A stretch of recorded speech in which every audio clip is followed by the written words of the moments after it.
Yes. How we doing, Denver? We doing all right? We doing good? All right, nice. Like Ben, I am still a teacher.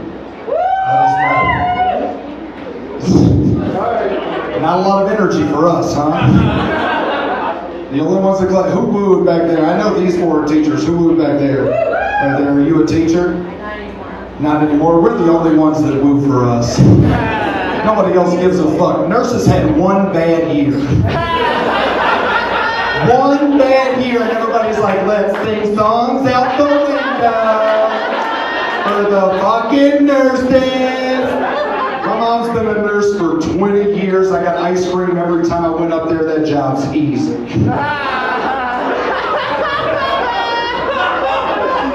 I am a teacher. Teaching is the easiest job I've ever had. I can't believe they pay me to do this.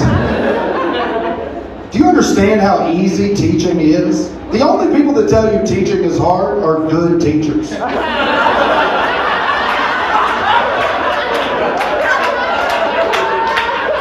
It's so easy not to be a good teacher. Make some noise, Denver. Make some noise if you had. Well, you don't even know what you're making. Was that the teacher? Fucking of course. That's why it's no longer. Make some noise if you had teachers. I like that because every time I say it, somebody thinks for a second. No, I had teachers. Make some noise if you had a favorite teacher. That's kind of the most of the reactions. But usually, if you think back to it, you can have 1 to 3 teachers you're thinking of in your lifetime that had a profound impact on your life. But you had like 65 teachers. The rest of them are terrible, dog. It's so easy to not be in the 90th percentile of teachers. They can't fire me. They can't fire me. My principal's right here. He can't fire me. He can't. Dude, they declare the state of emergency in the state of Kansas for substitute teachers. A state of emergency. Here's how bad it's gotten in Kansas. In order to be a substitute teacher in the state of Kansas, you have to be 2 things. You have to be 18 years old, and you have to be able to pass a background check. Which means like half of this room could be a substitute teacher in Kansas right now. It's so simple. Teaching in Kansas, dude, I can't get fired. There's nothing I can do. Nothing. I've been fired from every job I've ever had. Didn't tell you that in the interview, did I? Every job. I worked in politics, fired. Apparently got to believe in something.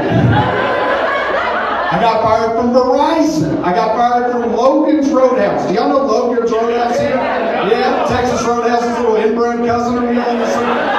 Dude, I got fired from a place where you spit peanuts on the floor. You know? They do the boot scooting boogie instead of the YMCA. I'm overqualified for that job. I got fired from Temple Baptist Church. You don't know it, but it's impressive, okay? I got fired from Cold Stone Creamery twice before I turned 18. And they'll never fire me from teaching. You know why? Because you don't have to teach. You don't. I taught English language learners. I taught immigrants and refugees for 2 years. For 2 years in the inner city. And the data shows 75% of the students that came through my class never learned significant amounts of English.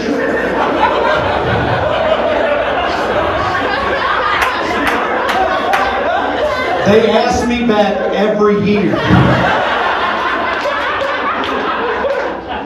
The data also showed that 65% of the students that came to my class did develop this accent, though, which is... That's pretty cute. You ever hear a Guatemalan say, bless your heart? That's adorable as hell. Teaching in Kansas is simple, man. I teach high school in Kansas. All I have to be is smarter than a high schooler in Kansas. I was qualified for this job in middle school. Do you understand? It's so simple. There's only one way to get fired if you're a teacher. There's only one way to get fired. Make some noise if you ever had a teacher get fired. What was the reason right here? Survey says, what? She wouldn't say that's because we all know what it was.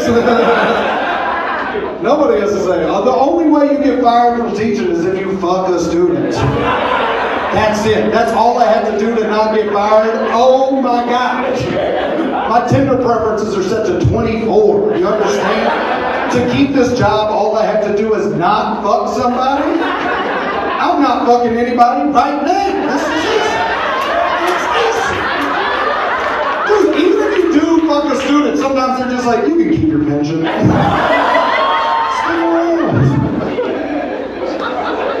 Dude, there was a teacher at the school I used to work for, and she was dating a student that graduated the year before.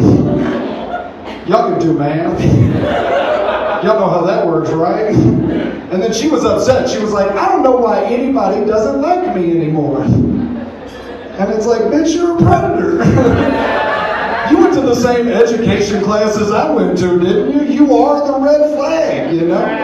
It's a 55-year-old woman with an 18-year-old boy. She was big into the Grateful Dead. That should have been the first red flag, I think. It's a fish time now. The kid had a colostomy bag. Why does that make it worse? I don't know why it makes it worse, but that makes it worse. You know, I think the number one rule of teaching, right? We all understand the number one rule of teaching is don't fuck the students. Good job, class. Good job. Good job. I think the number two rule of teaching is if you break rule number one, you know, the kid's got to be a 10, you know.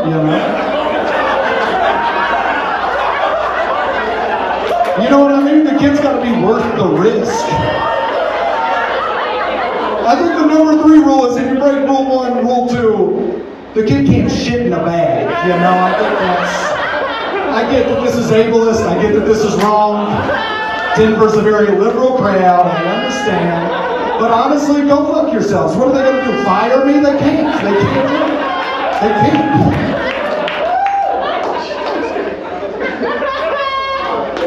You wanted this. Before I got up here, I got a text that said, tell the teaching stuff.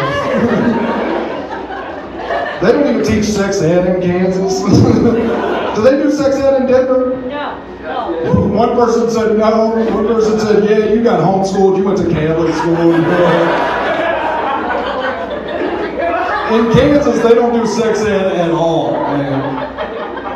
I taught in Missouri and in Kansas. The way they do sex ed in those states is they just gather everybody together and they go, no. Get out of there.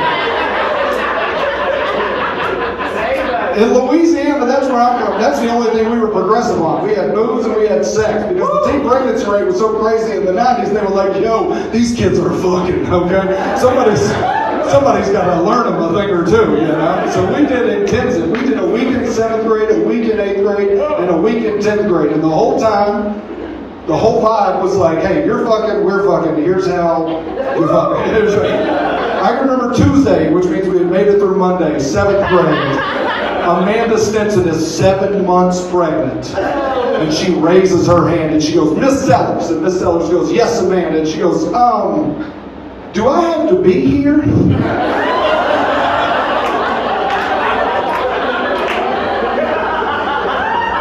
And Miss Sellers kind of thought about it for a second and she was like, no. You kind of already passed the final. I think you got it.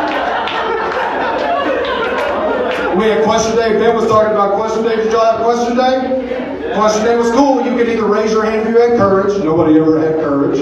Or you could write it anonymously in a ballot, right? Not with your name on it. And I remember Miss Sellers on question day picked up the first ballot, read it all the way through because she didn't think anybody was dumb enough to not do this anonymously. So she goes, all right, class, first question of the day. What is a penis, Charles Park?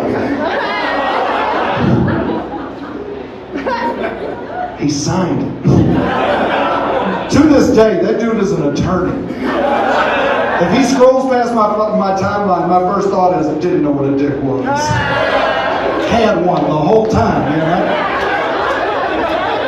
I just love the idea of a 13-year-old texting his girlfriend like, baby, you gotta come over. My pussy's so hard right now.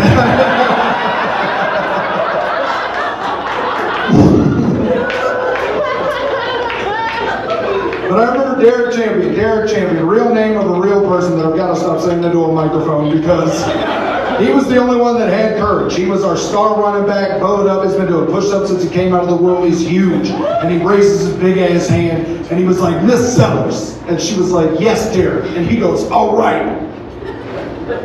My uncle told me that if you touch your balls, and she was like, testicles.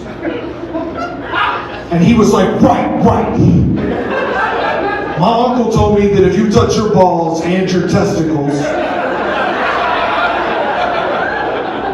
and then you touch your face, that's how you get pimples.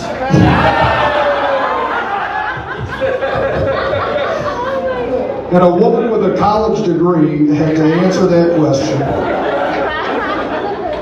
She kind of thought about it for a second, gathered her thoughts, processed that information, and she goes, well, Derek, I think if you touch your genitals, the first thing you should do before you touch anything else is you should go wash your hands so you don't get the grease everywhere.